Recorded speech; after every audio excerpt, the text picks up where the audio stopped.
CLSA के graphics होंगे, एक बार ज़रा स्क्रीन पे वो दिखाएंगे आप। CLSA के ग्राफिक्स स्क्रीन पे होंगे। उसमें CLSA ये कह रहा है सर कि वो इंडिया में वापस आना चाहता है, उसको इंडिया काफ़ी पसंद भी है, और वो ये कह रहा है कि चाइना के मुकाबले अब उसको इंडिया काफ़ी ठीक लग रहा है। तो अभी आप जब मुझे पे ताव दे रहे थे ना थोड़ी देर पहले, आप जब जुड़े हमारे साथ तो ऐसे आप कर रहे थे, तो मेरे को बहुत अच्छा लगा। और ये बात ना CLSA ने तो अभी बोली है, आप तो 1 महीना पहले बोल रहे थे ना मेरे को, ये देखिए क्या शानदार है।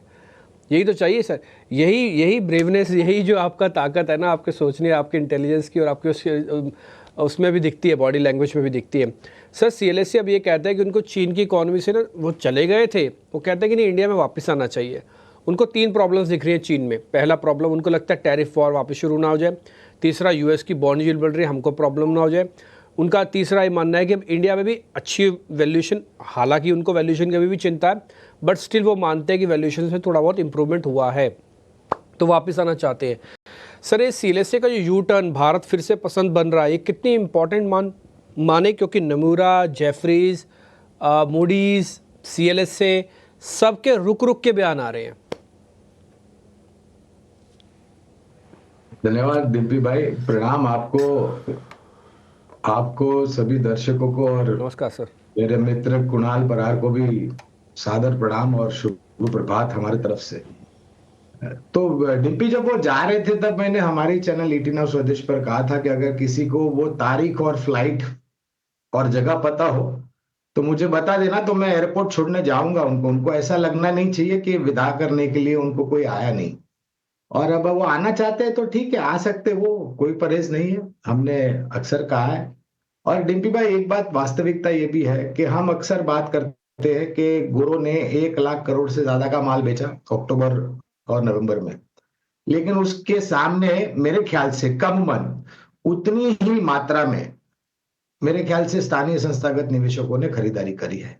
और ये एक बड़ा कारण है कि हमने केवल मात्र ये पिछले 1.5 महीने के आसपास का जो समय रहा है, हमने केवल मात्र 10% का करेक्शन देखा है। जो सर्वोच्चम स्तर बना था उससे पिछले हफ्ते जो निचला स्तर बना, और शायद थोड़ा बहुत और नीचे जा सकता है। ईयर एंडिंग की बात करेंगे हम डिम्पी, क्रिसमस की छुट्टियां मनाने जाएंगे लाल टोपी पहन के, और वगैरह वगैरह जो भी है, तो हो सकता है थोड़ी बहुत बिकवाली और हो सकती है, उसमें कोई दो राय नहीं। लेकिन आप ये देखिए ना कि उन लोगों ने कितना बेचा वो क्यों देखना, हमने कितना खरीदा वो देखना चाहिए डिम्पी।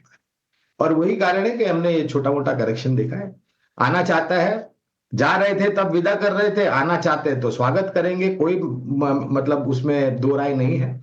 लेकिन जो निर्भरता कुछ सालों पहले थी हमारे शेयर बाजार की, वो ये विदेशी संस्थागत निवेशकों का जो लिक्विडिटी नकदी आ रही थी हमारे शेयर बाजार में, पिछले 5 सालों में हम बहुत परे हट चुके हैं डीपी भाई। और वास्तविकता ये भी है कि अक्टूबर में अगर आपने आंकड़े देखे होंगे सिप्स के, इक्विटी मार्केट में जो कलेक्शन हुआ है वो ऐतिहासिक स्तर पर हुआ है, उसी महीने में जब मार्केट ने इतना बड़ा करेक्शन दिया है।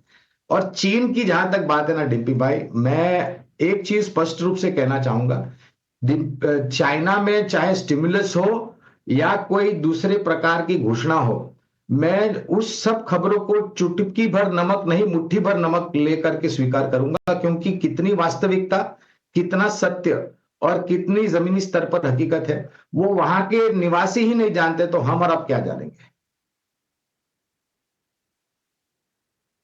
पॉइंट टेकन है सर। दूसरा, इसी रिपोर्ट में उन्होंने खुद ये बताया कि इंडियन मार्केट जो है ना वो 80% are owned by their domestic institutionals buyer, उसमें रिटेलर्स भी है, उसमें म्यूचुअल फंड्स भी हैं।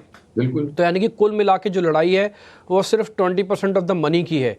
भाई 80% तो आपका ही पैसा है, तो आपको ज़रा उसकी चिंता करनी नहीं चाहिए। तो 20% मूव जो हो रहा है वो मार्केट को इधर उधर मूव कर रहा है, वो 20% थोड़ी स्टेबिलिटी लेके आ जाए तो आपके मार्केट के अंदर स्टेबिलिटी आ जाएगी।